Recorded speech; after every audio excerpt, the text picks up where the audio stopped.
Hello friends, welcome back to my channel. आज हम book meditation and spiritual life में chapter number second में शीर्षक है the ideal of super conscious experience. Why do we need spiritual experience? When we look deeply within, we are surprised to find that we are greatly dissatisfied with ourselves, with the world we live in, and the persons we associate with. And this dissatisfaction creates conflicts and tensions which seem to be increasing in our contemporary world. Abnormal conflicts and tension make the mind and the body ill. Whatever its cause, dissatisfaction with the pattern of one's outer life produce conflicts and consequent illness of mind and body. Our lives are then seen to be useless and without a goal. Moreover, when we feel dissatisfaction with ourselves, we tend to create restlessness instead of peace in others. As is the case with physical illness, mental illness can also be infectious. अति चेतन अनुभव का आदर्श। हमें आध्यात्मिक अनुभव की आवश्यकता क्यों होती है? जब हम अपने भीतर गहराई से देखते हैं तो हमें यह देखकर आश्चर्य होता है कि हम खुद से, जिस दुनिया में हम रहते हैं, उससे और जिन लोगों से हम जुड़ते हैं उनसे बहुत ज़्यादा असंतुष्ट रहते हैं। यह असंतोष संघर्ष और तनाव पैदा करता है जो हमारी आज की दुनिया में बढ़ता हुआ बहुत ज़्यादा प्रतीत हो रहा है। ये असामान्य संघर्ष और तनाव मन और शरीर दोनों को बीमार बना देता है। इसका कारण जो भी हो, अपने बाहरी जीवन के पैटर्न से असंतुष्टि, संघर्ष और परिणाम स्वरूप मन और शरीर की बीमारी पैदा करती है। तब हमारा जीवन हमको बेकार और लक्ष्यहीन दिखाई देता है। इसके अलावा जब हम खुद से असंतुष्ट महसूस करते हैं तो हम दूसरों में शांति के बजाय बेचैनी पैदा कर देते हैं। शारीरिक बीमारी की तरह ही जो मानसिक बीमारी है, यह भी संक्रामक हो सकती है। We may have got the right work, but perhaps we are bringing the wrong spirit to bear upon it. In that case, we should develop a new attitude towards the job. Or perhaps we are doing something that fails to use our particular talents. Then we feel frustrated, and frustration causes strange and often harmful behavior. Perhaps we lean too much on others, or we may imagine hostility around us and waste our energies fighting imaginary enemies. Or perhaps we isolate ourselves from others, build up an idealized image of ourselves, and live in a fool's paradise. The worst symptom of mental illness comes when we begin to hate ourselves and then life becomes doubly miserable. हो सकता है कि हमें सही काम मिला हो, लेकिन शायद हम उसे गलत भावना से कर रहे हों।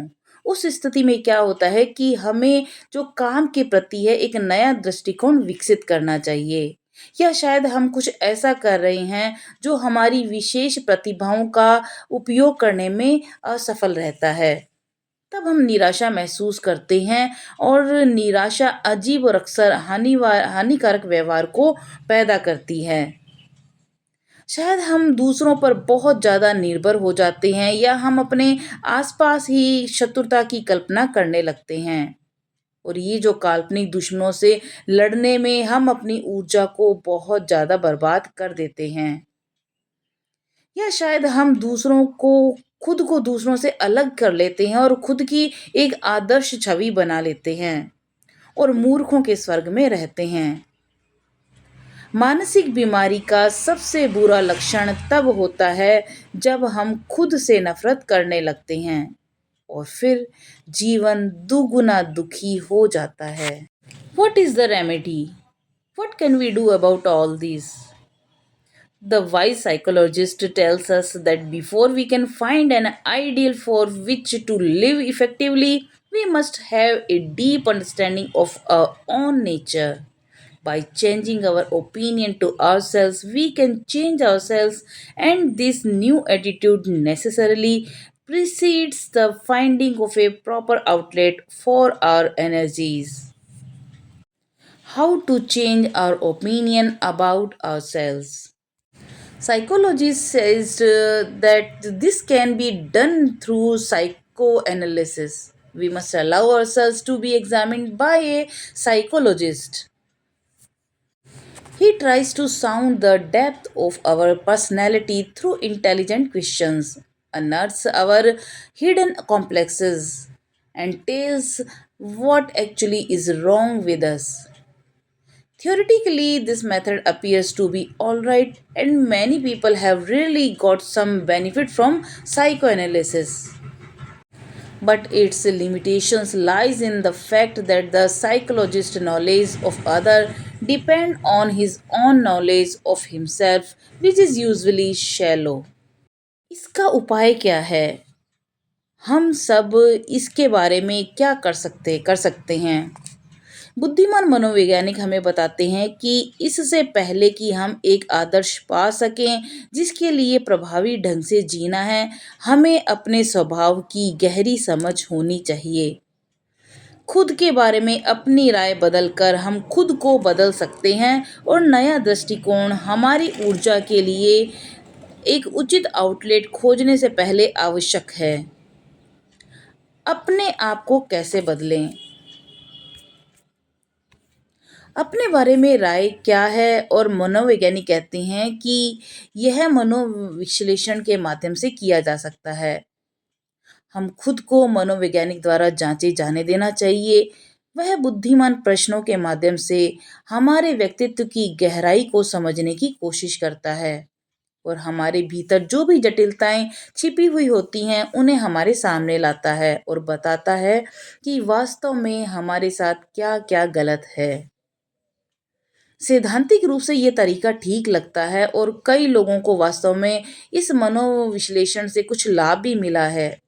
लेकिन इसकी सीमा इस तथ्य में निर्भर है कि दूसरों के बारे में मनोविज्ञानिक का ज्ञान उसके अपने ज्ञान पर निर्भर है, जो आमतौर पर थोड़ा उथला होता है. Western psychologists, with all their research, have not succeeded in understanding man in depth.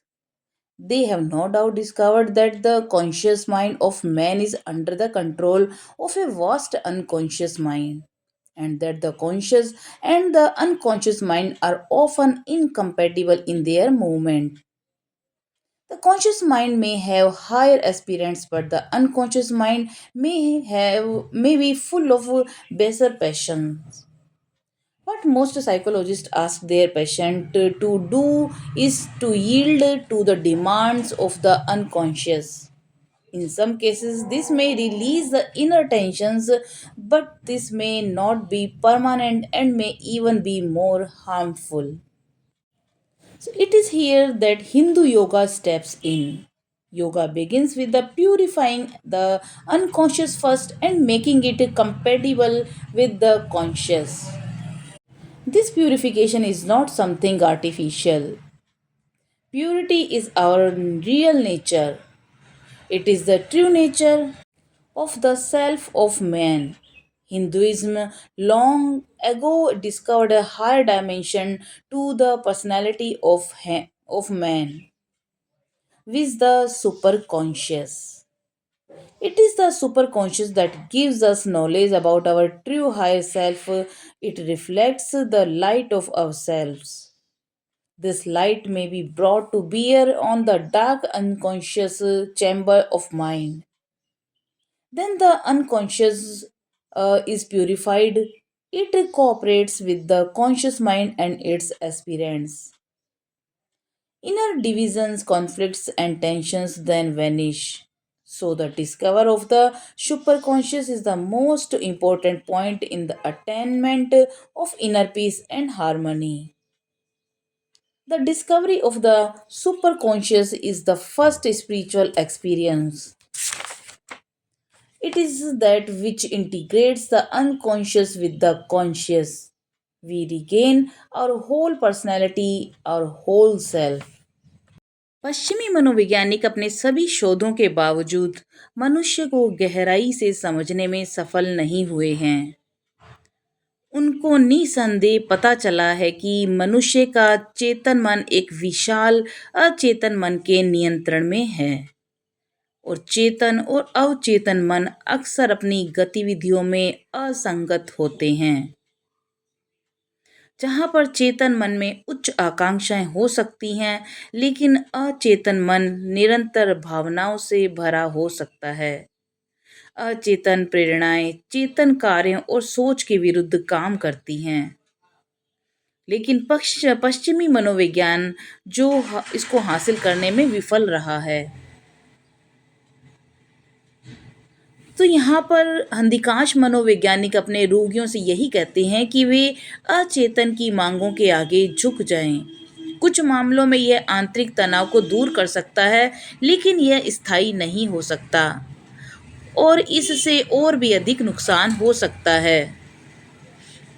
यहीं पर हिंदू योग की भूमिका आती है। योग सबसे पहले अचेतन को शुद्ध करके उसे चेतन के साथ संगत बनाने से शुरू होता है। यह शुद्धिकरण कोई बनावटी चीज नहीं है। पवित्रता, प्योरिटी हमारा वास्तविक स्वभाव है। यह मनुष्य की आत्मा का सच्चा स्वभाव है और हिंदू धर्म ने बहुत पहले ही मनुष्य के व्यक्तित्व के उच्चतर आयाम की खोज कर ली थी, जिसे अति चेतन यानी सुपर कॉन्शियस कहते हैं। यह अति चेतन सुपर कॉन्शियस ही है जो हमें हमारी सच्ची उच्चतर आत्मा के बारे में ज्ञान देता है। यह आत्मा के प्रकाश को प्रतिबिंबित करता है और इस प्रकाश को मन के अंधेरे अवचेतन कक्षों पर लाना होता है। तब जो अचेतन शुद्ध हो जाता है। यह चेतन मन और उसकी आकांक्षाओं के साथ सहयोग करता है। तब जो आंतरिक विभाजन और संघर्ष और तनाव है वह पूरी तरह से गायब हो जाते हैं। इसीलिए अति चेतन की खोज, सुपर कॉन्शियस की खोज आंतरिक शांति और सामंजस्य की प्राप्ति में सबसे महत्वपूर्ण बिंदु है और यही अति चेतन सुपर कॉन्शियस की खोज पहला आध्यात्मिक अनुभव है, पहला सुपर कॉन्शियस एक्सपीरियंस है। Spiritual experience not only brings us a knowledge of the subconscious but also solves the problem of the unconscious mind. Some of our problems are due to complexes hidden in the unconscious. Sex may be the cause of conflicts in many people, especially early in their youth. But it is certainly wrong to exaggerate its role in man's life out of all proportions as Freud did. The aggressive tendency in men to dominate others may be the cause of conflicts in some people, but it is certainly wrong to exaggerate its role and make it responsible for all the ills of man. As Dr. Elder has done in his school of psychology. In the course of my long stay in the so called materialistic West, I came across a number of people who were spiritually hungry. Their problems were mostly of a spiritual nature. Many of them were dissatisfied with the joy of ordinary life and even with the conventional ways of institutional religion. They were seeking a higher experience, a higher existence. आध्यात्मिक अनुभव हमें न केवल ज्ञान प्रदान करता है, sex कई लोगों में संघर्ष का कारण हो सकता है,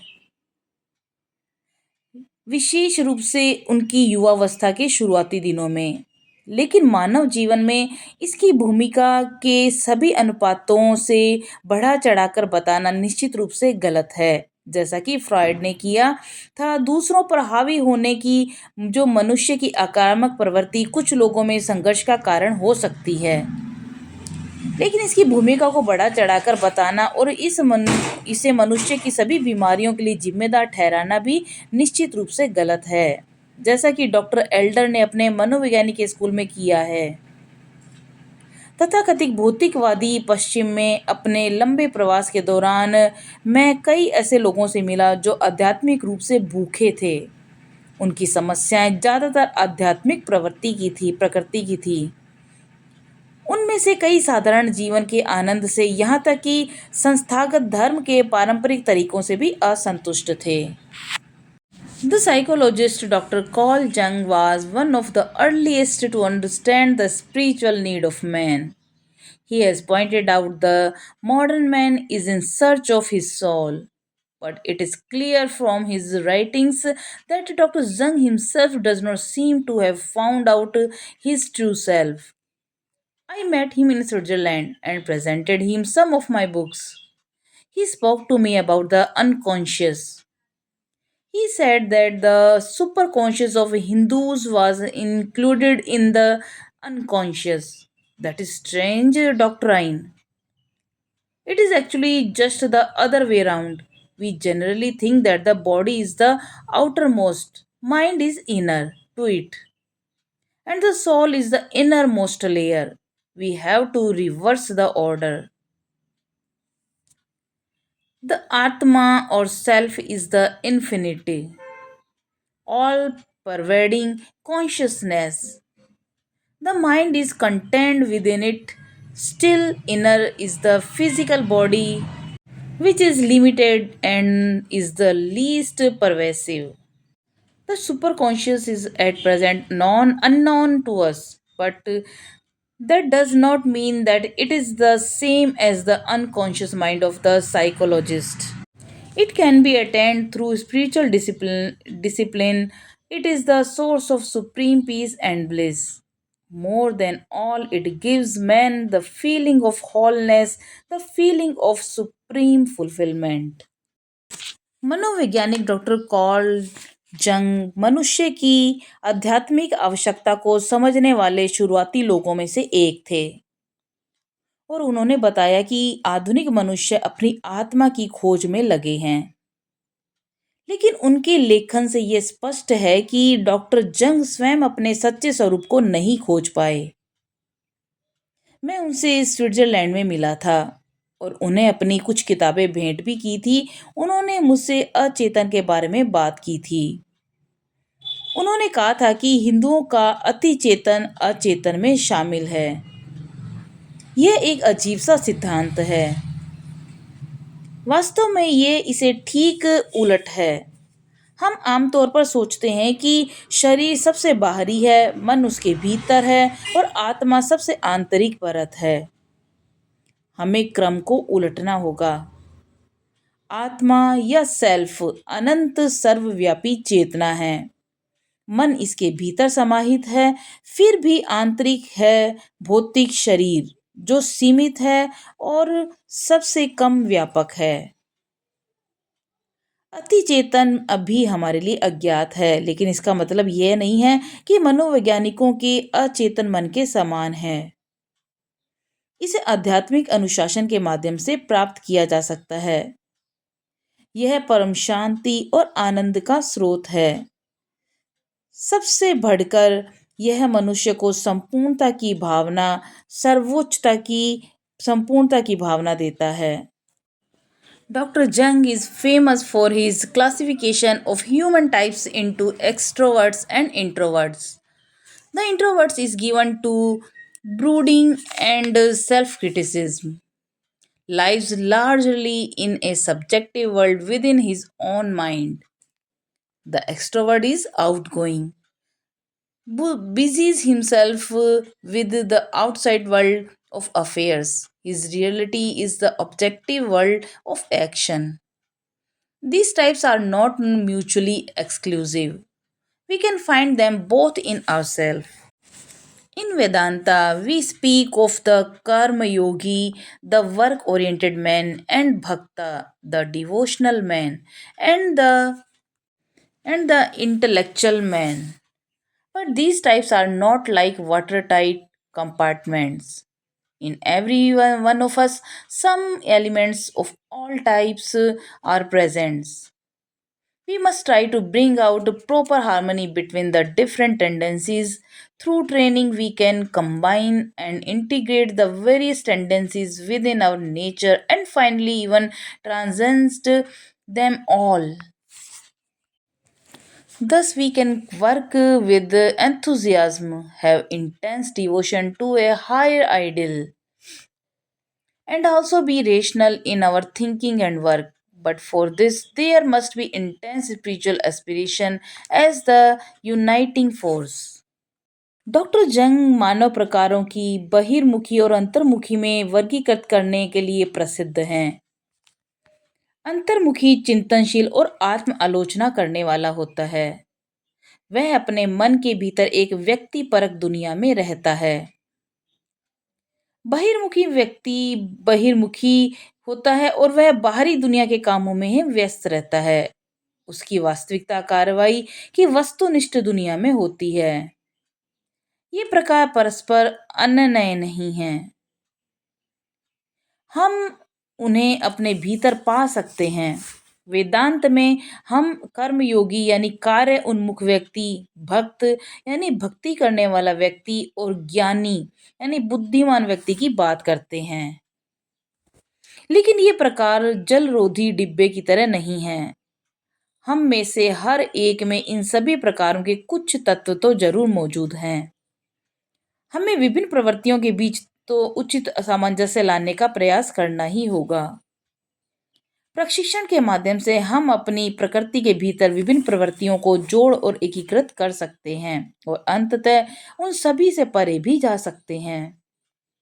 इस प्रकार हम उत्साह के साथ काम कर सकते हैं, उच्च आदर्श के प्रति गहन भक्ति रख सकते हैं और अपनी सोच और काम में तर्क संगत भी हो सकते हैं। लेकिन इसके लिए एकजुट होने वाली शक्ति के रूप में तीव्र आध्यात्मिक आकांक्षा होनी चाहिए। In a book called Release from Nervous Tension, the author Dr. Fink gives a positive suggestion for the practice of relaxation. First, he says, learn to relax head and neck, then knees and legs, chest, arms, eyelids, and so on throughout the body.